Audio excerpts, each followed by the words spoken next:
Bismillahirrahmanirrahim. Assalamualaikum warahmatullahi wabarakatuh. Di sini saya ingin berkongsi kepada anda semua hadis ketiga daripada hadis 40 Imam Nawawi, iaitu yang menceritakan tentang 5 rukun Islam. Abi Abdurrahman Abdullah bin Umar bin Al-Khattab radhiyallahu anhuma qala sami'tu Rasulullah sallallahu alaihi wasallam bunyanul islamu 'alal khamsi syahadatu an la ilaha illallah wa anna muhammadar rasulullah wa iqamus shalah wa iyatuz zakah wa hajjul bait wa shaumul ramadan, riwayah At-Tirmizi wa Muslim. Daripada Abu Abdurrahman Abdullah bin Umar ibn Al-Khattab radhiyallahu anhuma, beliau berkata, aku telah mendengar Rasulullah sallallahu alaihi wasallam bersabda, Islam itu terbina atas 5 perkara. Naik saksi mengaku bahawa sesungguhnya tiada Tuhan melainkan Allah dan bahawa sesungguhnya Muhammad itu adalah pesuruh Allah. Mendirikan solat, mengeluarkan zakat, mengerjakan haji ke Baitullah dan menunaikan puasa pada bulan Ramadan. Riwayat Tirmizi dan Muslim. Terdapat 5 rukun Islam yang menjadi kewajipan kepada umat Islam untuk beriman dengannya. Rukun Islam yang pertama adalah mengucap 2 kalimah syahadat. Wajib hukumnya bagi seseorang yang ingin menjadi Muslim. Asyhadu an la ilaha illallah wa asyhadu anna Muhammadar Rasulullah, yang berarti aku bersaksi tidak ada yang berhak disembah melainkan Allah dan aku bersaksi bahawa Nabi Muhammad adalah pesuruh Allah. Di dalam 2 kalimat syahadat ini, yang patut disembah hanyalah Allah dan tidak ada Tuhan selain Allah, dan Allah yang menguasai seluruh isi alam semesta ini. Rukun Islam yang kedua adalah menunaikan solat. Setelah menjadi seorang Muslim, kita harus mengerjakan rukun Islam yang kedua. Ia berarti mengerjakan solat wajib, iaitu solat 5 waktu. Solat 5 waktu terdiri dari solat subuh yang pertama, solat yang dilakukan sebelum terbitnya fajar antara jam 5 pagi. Solat ini berjumlah 2 rakaat. Rakaat solat ini adalah yang terpendek antara 5 solat yang wajib dilakukan. Solat yang kedua, solat zuhur. Solat yang dilakukan pada siang hari sekitar pukul 1 tengah hari dan berjumlah 4 rakaat. Solat yang ketiga ialah solat asar. Solat yang dilakukan pada petang hari sekitar jam 4 petang dengan jumlah 4 rakaat. Keempat, solat maghrib. Solat yang dikerjakan saat matahari terbenam sampai masuk waktu isyak. Rakaatnya ada 3. Solat yang terakhir adalah solat isyak yang dilakukan pada malam hari sebelum tidur.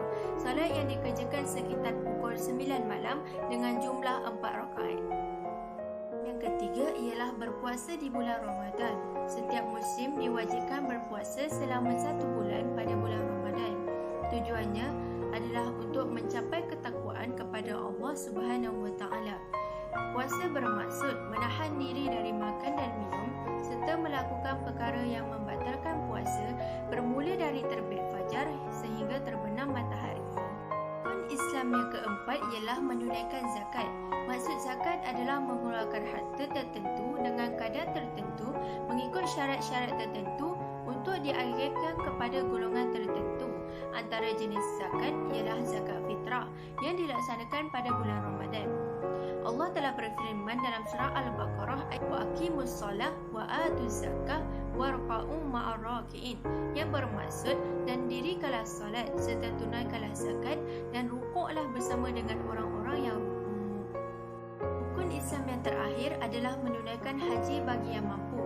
Adalah menjadi kewajipan bagi umat Islam yang mampu untuk mengerjakan haji, seperti firman Allah dalam surah Al-Imran ayat 97 yang bermaksud mengerjakan haji adalah kewajipan manusia terhadap Allah, iaitu bagi orang yang sanggup mengadakan perjalanan ke Baitullah. Barang siapa mengingkari kewajipan haji, maka sesungguhnya Allah Maha Kaya tidak memerlukan sesuatu dari semesta alam.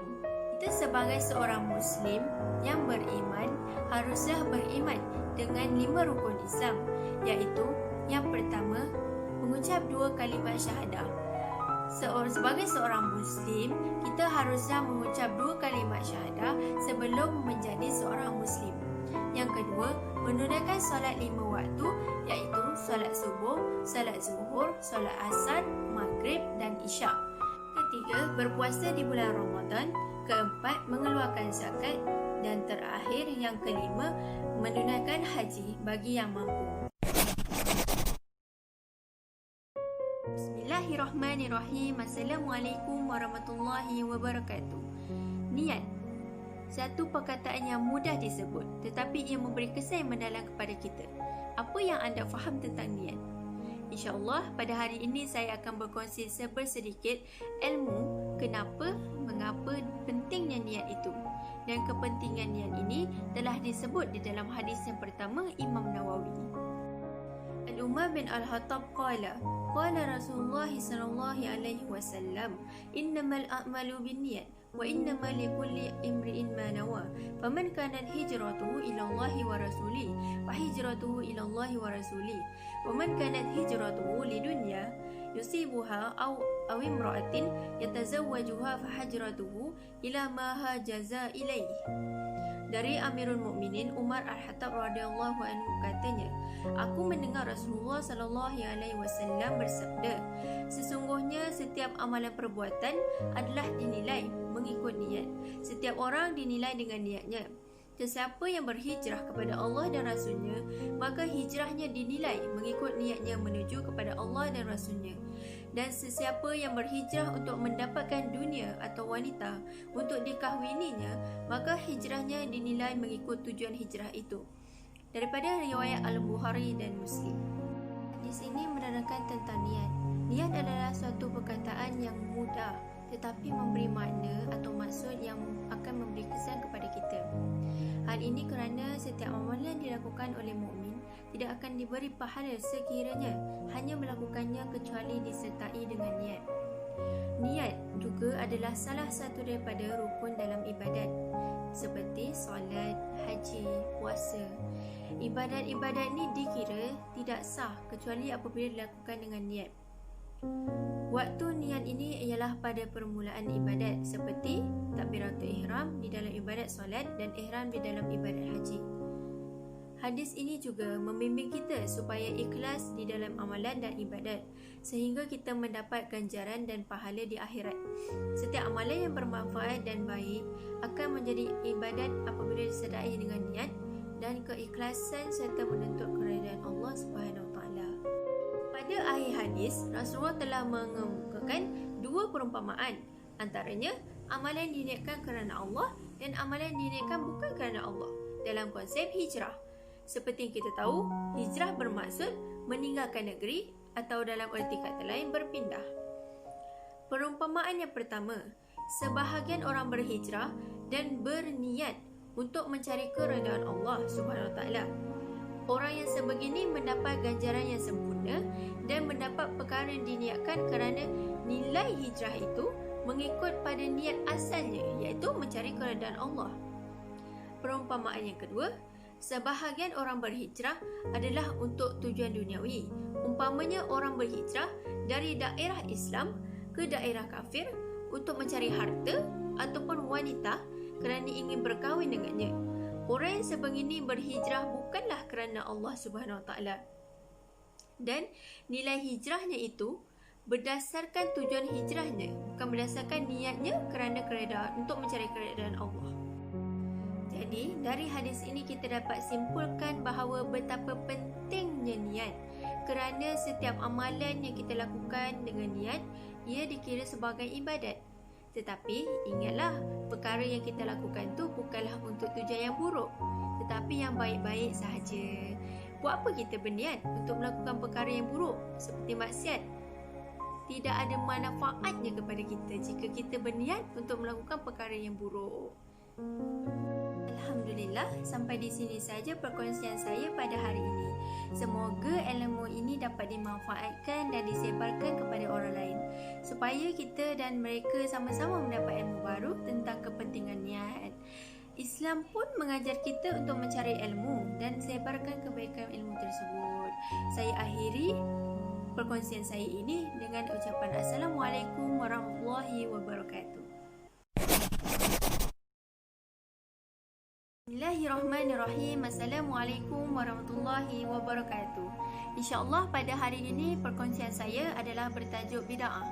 Hadis yang akan saya bacakan ini akan membawa maksud larangan mengada-adakan dalam agama. Ummul Mukminin Ummi Abdillahi Aisyah radhiyallahu anhu qalat qala Rasulullah sallallahu alaihi wasallam man ahdasa fi amrina ma laysa minhu fahuwa radda, yang bermaksud daripada Ummu Al-Mukminin Ummu Abdullah Aisyah radhiyallahu anhu, beliau berkata, Rasulullah sallallahu alaihi wasallam telah bersabda, barang siapa yang mengada-adakan sesuatu perkara dalam urusan kita ini yang bukan daripadanya, maka ia ditolak. Hadis ini daripada hadis riwayat Imam Bukhari dan Imam Muslim. Dalam riwayat Muslim, ada hadis lain yang berbunyi, Man amila amalan laisa alaihu amruna fahuwa radda, yang bermaksud, barang siapa yang mengerjakan sesuatu amalan yang tidak ada asal usul dengan agama kita, maka ia juga ditolak. Pernahkah anda dengar tentang bid'ah? Apakah maksud bid'ah? Apakah konsep sebenar bid'ah itu? Bid'ah itu ialah perbuatan-perbuatan yang dinilai ibadah tetapi tidak bersumberkan daripada ajaran Islam dan tidak memiliki landasan yang jelas. Dan setiap perbuatan ibadah yang tidak bersandar pada dalil syar'i akan ditolak daripada pelakunya dan dianggap sesat. Perbuatan bid'ah ini kita boleh nilai daripada contohnya perbuatan bid'ah dalam ibadat solat. Ibadat solat contohnya mereka menambah atau mengurangkan rakaat dalam solat. Contohnya kita sedang solat isyak. Kita solat isyak sebanyak 4 rakaat. Tetapi mereka melakukan solat isyak sebanyak 5 rakaat dengan sengaja. Perbuatan bid'ah ini dilakukan dengan sengaja, iaitu mereka mengada-adakan sesuatu perkara yang tidak ada dalam Al-Quran dan hadis, iaitu menambahkan rakaat dalam solat. Kedua, perbuatan bid'ah ini kita boleh lihat dari dalam konsep muamalat. Contohnya, kita melakukan akad pada barang yang diharamkan atau tidak halal seperti arak, bangkai dan lain-lain. Akad hanya dilakukan terhadap barang yang halal dan tidak ada tertulis dalam Al-Quran ataupun hadis. Barang-barang yang haram ini perlu dilakukan dengan akad. Islam agama yang sempurna dari segi dasar dan prinsipnya. Tetapi mengapa kita perlu mengada-adakan sesuatu perkara yang tidak dijelaskan dalam Al-Quran dan hadis? Tidak ada manfaatnya kita untuk menambah perkara yang tidak sahih. Sebarang tokok tambah, pengurangan yang bertentangan dengan usul agama adalah bid'ah. Kita sudah tahu itu adalah bid'ah yang diharamkan, yang ditolak, yang sesat. Tetapi kita lakukan ia juga. Seperti yang saya jelaskan tadi, bid'ah perkara adalah perkara yang tidak berdasarkan usul agama. Seumpamanya mereka cipta cara beribadat tertentu mereka mengikut cara mereka. Contohnya seperti solat dengan cara baru, upacara keagamaan dengan cara baru, urusan jual beli dengan cara baru dan sebagainya. Kita sebagai Muslim mestilah kita jauhkan diri kita daripada terjebak dalam perbuatan bid'ah sesat, kerana perbuatan bid'ah ni sebanyak sedikit boleh membawa kepada kehancuran diri kita, kehancuran agama, dan setengahnya akan membawa kepada kufur. Kita tahu apa itu kufur. Jadi kita harus jauhi diri kita daripada kita terjebak dengan perbuatan bid'ah ini. Cukuplah kita hanya berpegang teguh dengan apa yang telah dibawa oleh Rasulullah sallallahu alaihi wasallam demi untuk menjamin kesejahteraan agama. Bismillahirrahmanirrahim. Assalamualaikum warahmatullahi wabarakatuh. Jadi tajuk saya pada hari ini masih dalam bab hadis 46 Nawawi. Tetapi hari ini saya suka untuk membaca dan mengulas tentang hadis yang ke-6 Imam Nawawi. Saya ingin mengulas maksud yang terkandung dalam hadis Imam Nawawi ini. Jadi seperti biasa, sama-samalah kita sebarkan ilmu ini dan semoga ia menjadi manfaat kepada diri kita dan orang lain juga. perkara-perkara soal halal haram, syubhah, peranan hati. Topik-topik seperti ini bagi kita tidak asing lagi kerana kita selalu dengar topik ini diulas dalam ceramah-ceramah agama, ceramah motivasi di sekolah-sekolah, di universiti-universiti dan sebagainya. Jadi saya suka ingin mengulas semula topik ini, iaitu yang berkenaan dengan hadis ke-6 ini. Dalam hadis ke-6 ini terkandung perkara-perkara halal haram, perkara-perkara syubhah, perkara-perkara peranan hati. Jadi saya akan mengulas sedikit demi sedikit untuk memudahkan anda semua memahami ia sedikit demi sedikit. Jadi yang pertama, sabda Rasulullah SAW, innal halalul bayin wa innal haramul bayin, yang bermaksud sesungguhnya perkara yang halal itu terang jelas dan perkara yang haram itu terang jelas.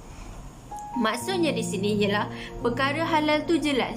Contohnya dalam pemakanan halal, seperti makanan yang ada sijil halal. Halalnya jelas kerana dia dah dapat kelulusan sijil JAKIM itu. Dia dah ada logo halal tu. Jadi perkara halal tu jelas. Selain itu, kita juga halal untuk bercakap, halal untuk berjalan, halal untuk belajar, halal dalam perkahwinan dan sebagainya.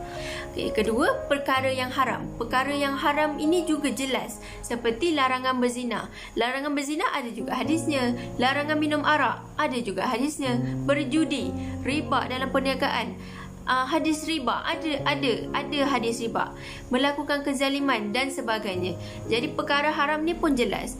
Seterusnya, wa bainahuma umurun mushtabihat la ya'lamuhunna katsirun minan nas famattaqa syubuhat faqad istabarrak lidini wa irdihi wa man waqa'a fi syubuhat waqa'a fil haram karai yar'a haula hima yushiku ay yarta'a fi ala wa inna likulli malikin hima.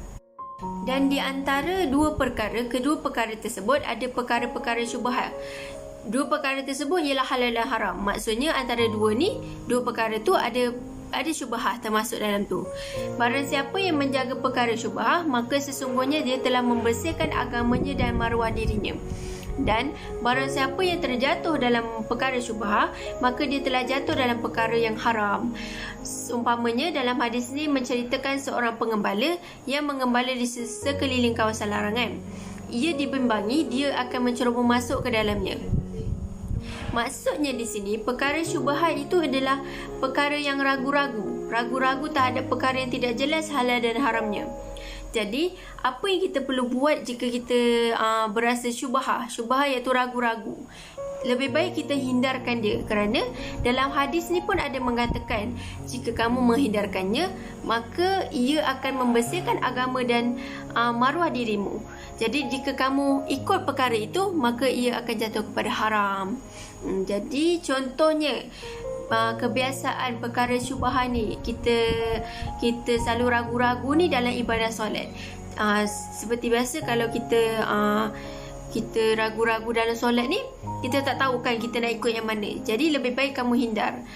Dan selain tu, ia juga ada berlaku dalam muamalat seperti urusan jual beli dan sebagainya. Ala wa inna himallahi maharimuhu. Ketahuilah bahawa setiap raja ada sempadan dan sesungguhnya sempadan Allah itu ialah perkara yang diharamkannya.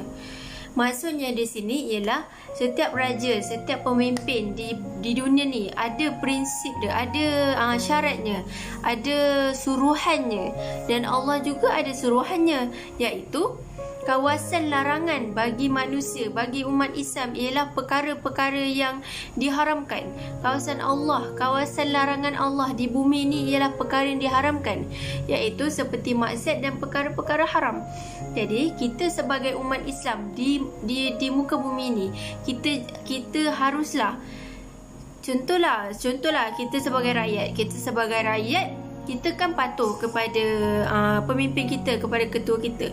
Begitulah kita taatnya kita kepada Allah, iaitu kita hindarkan diri kita daripada kawasan larangan Allah itu, iaitu perkara yang haram dan perkara-perkara maksiat.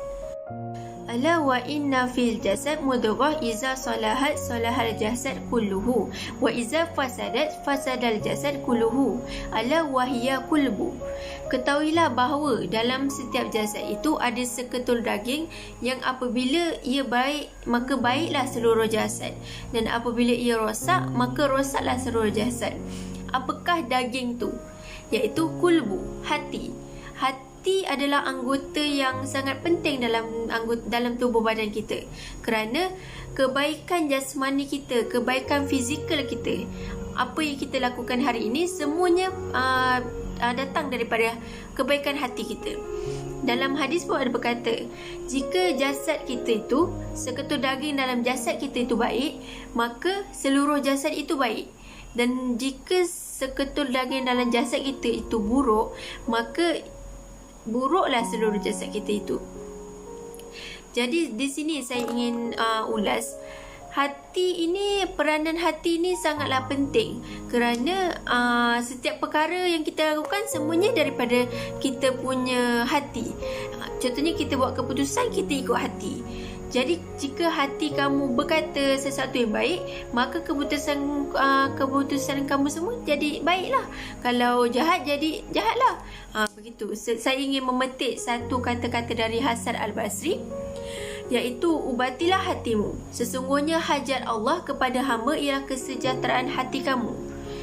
Apa yang dapat saya simpulkan daripada hadis yang ke-6 ini ialah kita sebagai seorang mukmin, kita haruslah cuba untuk mengenali dan mempelajari perkara-perkara halal dan perkara-perkara haram. Carilah ilmu tentang perkara-perkara halal dan haram. Bila kita dah dapat ilmu tu, bila kita dah banyak belajar tentang perkara halal haram ini, kita akan lakukan perkara yang halal dan tinggalkan perkara yang perkara yang haram. Hal ini untuk menjaga kita punya kemuliaan agama, sebab agama kita menggalakkan kita untuk melakukan yang halal saja, yang haram kita tinggalkan. Seterusnya, perkara yang syubhah. Perkara yang syubhah ni perkara yang sangat-sangat yang perlu kita jauhi. Hal ini demi untuk menjaga maruah diri dan kita punya agama. Sebab bila kita syubhah, kita tak tahu kita nak buat yang mana. Kita nak buat yang betul ke, kita buat ni betul ataupun tidak. Kalau kita buat ni, kita rasa buat ni betul, tetapi orang lain rasa tidak, kita tinggalkan terus perkara tu. Kita tak fikir dah. Kita hanya tinggalkan. Kita hindarkan dia. Okay, seterusnya ialah kawasan larangan Allah. Allah SWT menghalang kita untuk melalui kawasan larangannya, iaitu melakukan perkara-perkara maksiat dan perkara-perkara haram.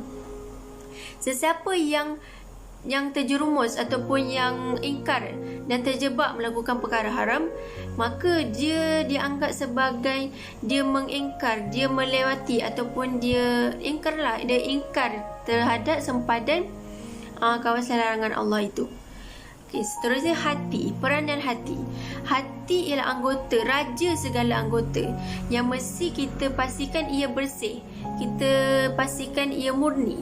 Kerana kerosakan dan kemusnahan hati ini akan merosakkan dan memusnahkan seluruh anggota badan yang lain.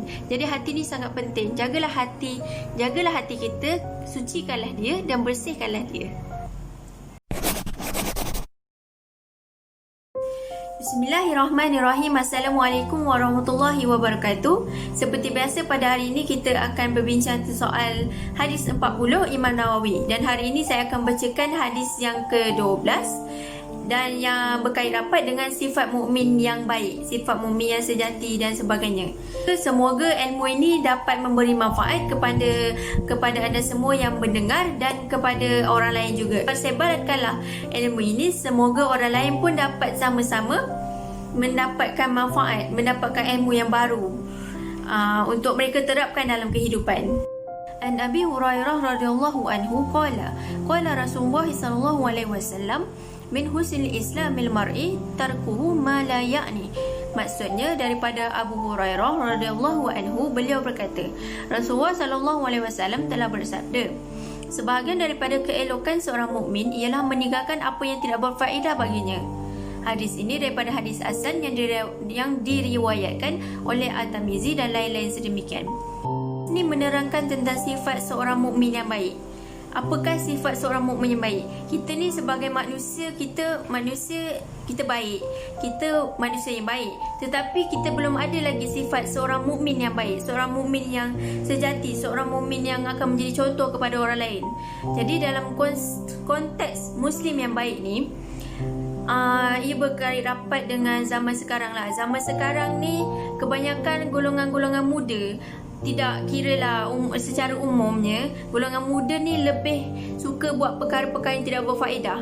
Seperti saya sendiri lah, saya sebagai golongan muda, saya pun mengaku saya banyak buat perkara-perkara yang tidak berfaedah secara umumnya.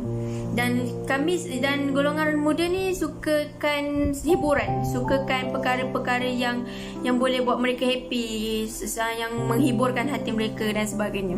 Tetapi sifat seorang muslimah yang baik itu, dia tidaklah menyibukkan diri dia untuk mendapatkan hiburan. Maksudnya dia tidak melakukan perkara-perkara yang tidak berfaedah. Contohnya, dia sibukkan diri, bukan sibukkan diri ke arah yang tidak berfaedah, tetapi dia sibukkan diri kepada perkara yang manfaat, yang mulia. Dia mendapatkan hiburan tu daripada dia, contohnya macam dia buat tolong orang ke, itu cara dia berhibur.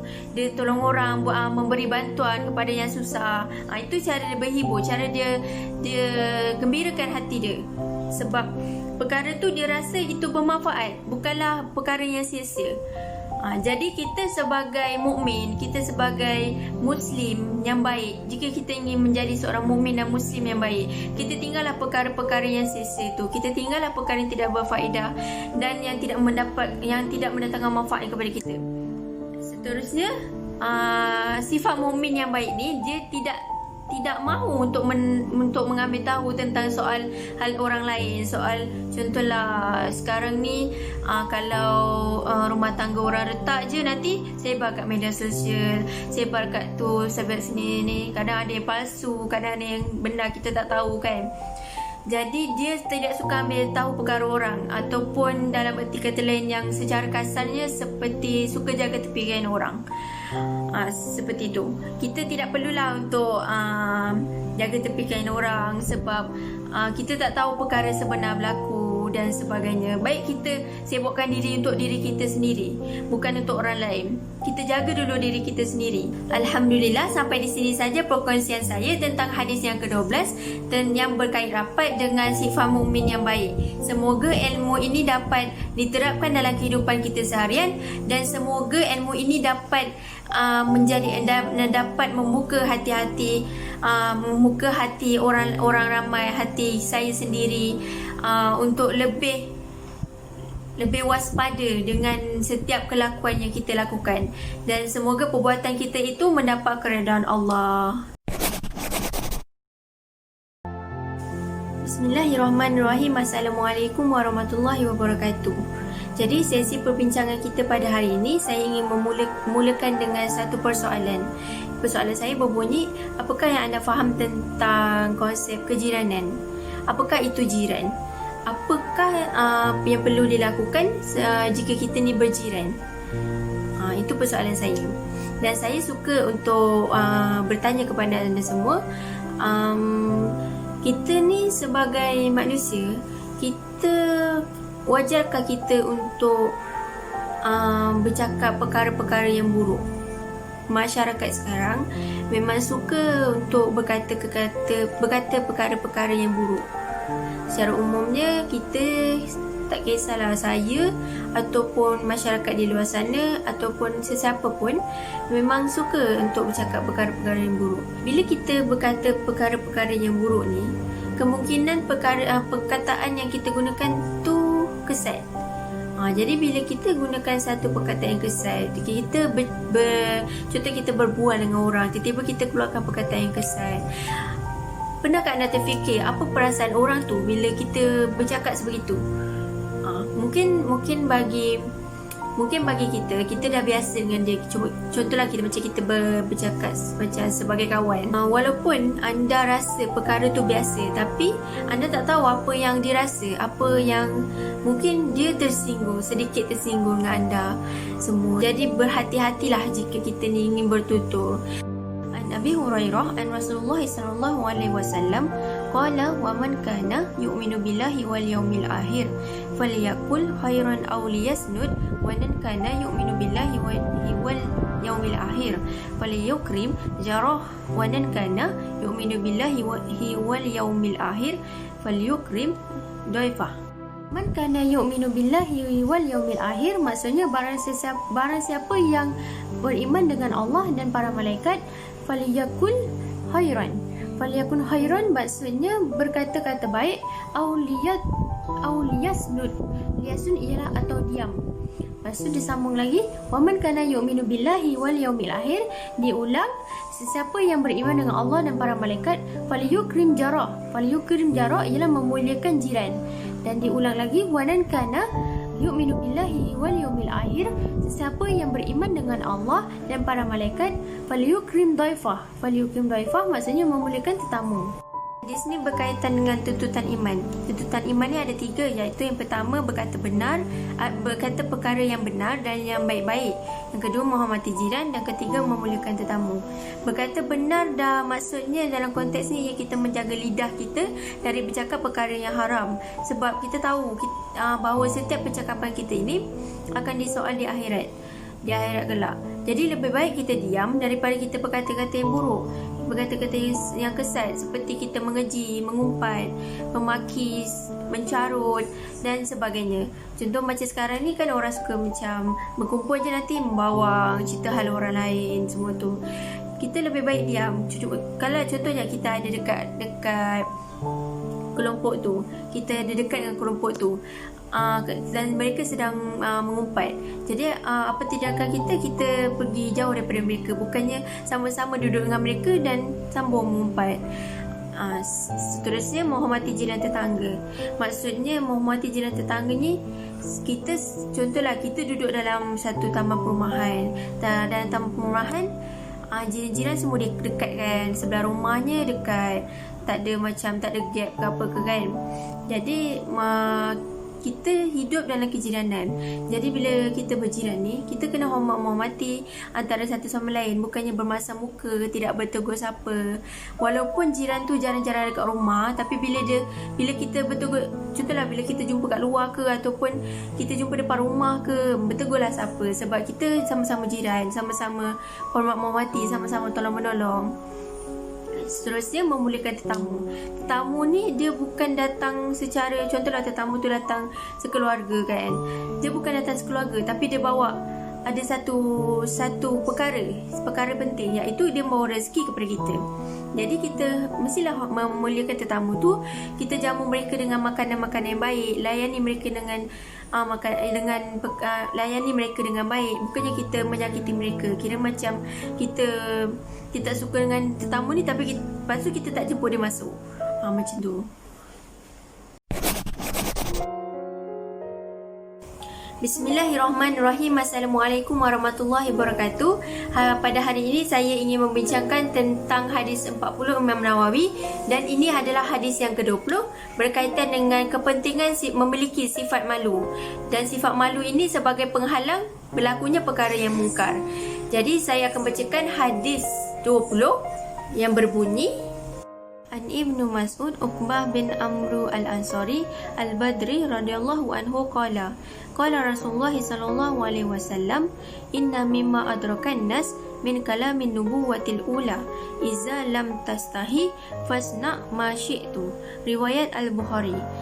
Maksudnya daripada Abu Mas'ud Uqbah ibnu Amru al-Ansari al-Badri radhiyallahu anhu, beliau berkata, Rasulullah sallallahu alaihi wasallam bersabda, sesungguhnya antara kata-kata ungkapan kenabian terdahulu yang dapat diketahui dan dipetik oleh manusia ialah, jika engkau tidak malu, maka lakukanlah apa saja yang engkau mahu.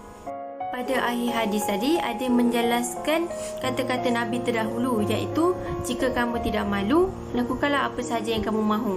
Malu merupakan sifat utama seorang mukmin kerana ia sebahagian dari iman.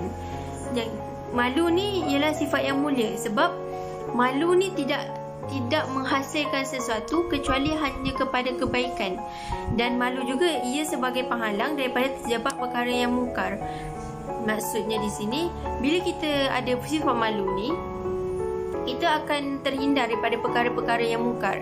Contohnya, sekarang pada era moden sekarang ni, banyak kes-kes seperti kes rogol, kes colek, kes cabul dan sebagainya. Jadi sifat malu ni dia akan membantu kita daripada kita terjebak dengan perkara yang mungkar. Sebab kita takkan kita akan merasa malu untuk bergaul dan bersosial secara terang-terangan, bersosial yang keterlaluan dan sebagainya. Kedua ialah malu merupakan landasan akhlak mulia dan selalu berpaksikan kepada kebaikan. Seperti di atas tadi yang saya nyatakan tadi, malu ni hanya berpaksikan kepada kebaikan. Bila kita malu, kita banyak sifat malu tu, maka lebih banyak kebaikan yang akan hadir pada diri kita. Banyak kebaikan yang kita akan dapat. Dan bila kita perasaan malu kita itu tipis dan kita sampai ke arah tidak ada rasa malu pun, maka kebaikan yang kita dapat tu mungkin kurang. Mungkin kita tak dapat satu pun kebaikan dalam diri kita. Rasa malu ni merupakan perilaku atau sifat yang sejati. Tapi malu ni didorong oleh perasaan keimanan kepada Allah. Maksudnya, jika kita beriman kepada Allah, kita akan ada sifat malu tu. Jadi kita ni, kalau kita tak ada sifat malunya, maksudnya kita tak berimanlah kepada Allah. Kita tak menepatilah rukun iman, iaitu beriman kepada Allah. Begitu. Yang seterusnya, tidak ada perasaan malu dalam mengajarkan hukum-hukum agama serta menuntut ilmu dan kebenaran. Maksudnya di sini ialah kita ni ada sifat malu tidak pada sesuatu perkara yang sifat malu kita ni tiada dalam satu perkara yang contohnya macam kita bergaul sesuka hati macam tu, kita bersosial dan sebagainya. Tetapi bila dalam bab agama ni kita rasa malu nak menuntut ilmu, kita rasa malu untuk bertanya satu perkara yang menjadi ragu-ragu pada diri kita malu nak menuntut ilmu agama ni. Jadi di sini saya ingin menyatakan bahawa bila kita bersosial kita tak rasa malu, tapi bila kita menuntut ilmu kita rasa malu. Bila kita menuntut ilmu ni, kita tidak perlulah ada rasa malu, sebab kita ingin menuntut ilmu. Kita tahu sifat malu tu, kita aplikasikan malu tu dalam diri kita daripada kita menuntut ilmu. Jadi buat apa kita malu untuk menuntut ilmu, sedangkan malu tu pun datang daripada ilmu. Ilmu kita dapat tu sebab itulah sifat malu tu kita aplikasikan dalam diri kita. Di antara manfaat kita rasa malu ni, kita akan menjaga diri kita daripada perbuatan tercela. Maksudnya, bila kita ada sifat malu ni, kita dapat hindar diri kita ni daripada perbuatan-perbuatan yang buruk, perbuatan yang tercela. Dan rasa malu ni merupakan cabang iman yang wajib diamalkan, seperti sabda Nabi Muhammad SAW, malu itu sebahagian daripada iman. Seperti saya nyatakan tadi, kita beriman kepada Allah, maka kita akan ada rasa sifat malu tu. Kita akan ada sifat malu dalam diri kita. Jika kita tidak beriman kepada Allah, maka sifat malu tu tidak akan hadir dalam diri kita. Alhamdulillah. Jadi kesimpulan ataupun apa yang dapat saya simpulkan daripada hadis yang ke-20 ni, saya ingin menyatakan bahawa pentingnya sifat malu tu dalam diri seseorang. Bila kita ada sifat malu, kita akan cuba sedaya upaya kita akan terhindar daripada perkara-perkara yang buruk. Bila kita tak ada sifat malu ni, orang mudah ambil kesempatan kat kita, sebab kita tak ada sifat malu. Kita bergaul suka hati macam tu, kita terlalu sosial terhadap orang, kita menegur orang, kita ikut je orang yang kita tak kenal dan sebagainya, sebab kita tak ada sifat malu. Bismillahirrahmanirrahim. Assalamualaikum warahmatullahi wabarakatuh. Pada hari ini saya ingin mengulas tentang hadis yang ke-30 Imam Nawawi. Saya akan bacakan hadis 30 Imam Nawawi ini beserta maksud dan sedikit ulasan tentang hadis tersebut.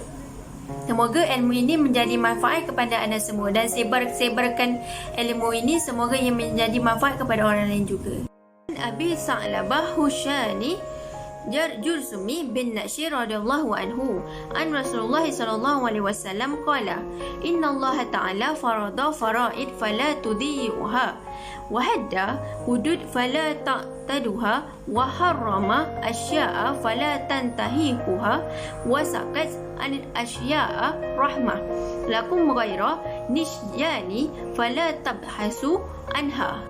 Maksudnya, daripada Abi Sa'labah Al-Hushani Jursumi bin Nashirin radhiyallahu anhu meriwayatkan daripada Rasulullah SAW, baginda telah bersabda, sesungguhnya Allah Subhanahu Wa Taala telah menetapkan beberapa kewajipan, maka janganlah engkau meninggalkan kewajipan tersebut, dan telah menentukan beberapa hudud, iaitu batas, maka janganlah engkau melampaui batas itu, dan telah mengharamkan beberapa perkara, maka janganlah engkau melanggari perkara yang haram itu, dan dia telah diam daripada beberapa perkara sebab rahmat bagimu, bukannya kerana lupa, maka janganlah engkau mempersoalkannya. Hadis ini menjelaskan bahawa setiap mukmin dituntut supaya mematuhi hukum Allah Subhanahu Wa Taala, sama ada dalam bentuk suruhan fardu ataupun larangan haram. Hadis ini juga mengingatkan setiap mukmin agar memelihara dengan baik segala amalan fardu yang Allah Subhanahu Wa Taala fardukan, seperti solat fardu. Solat 5 waktu itu Allah telah fardukan. Jadi setiap mukmin haruslah ingat, jangan sia-siakan solat fardu itu.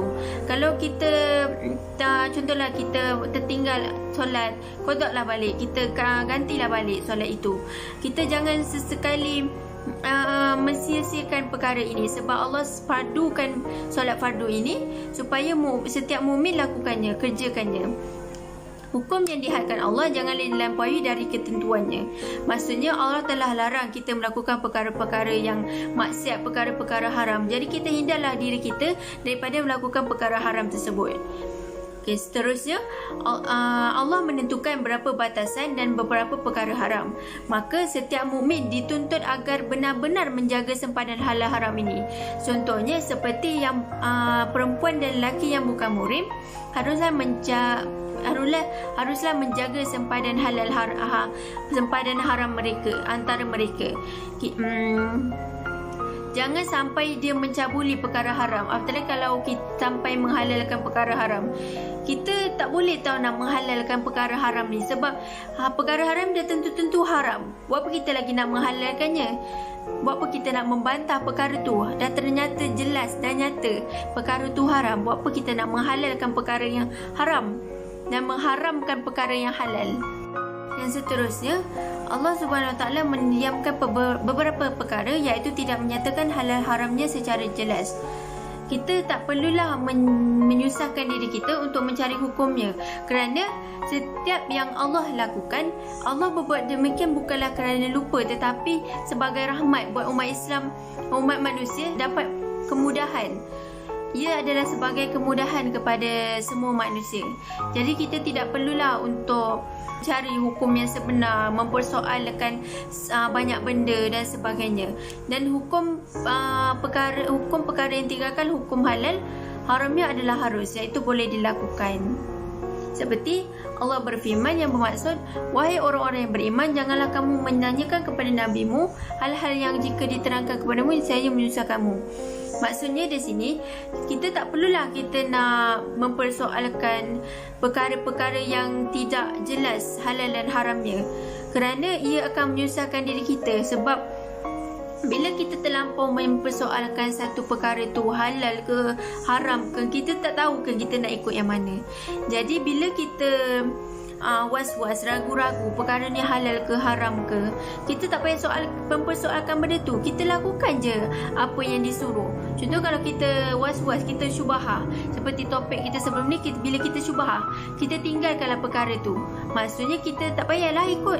Kalau dia halal, maksudnya kita tak payah buat benda tu, kita teruskan je apa yang kita lakukan.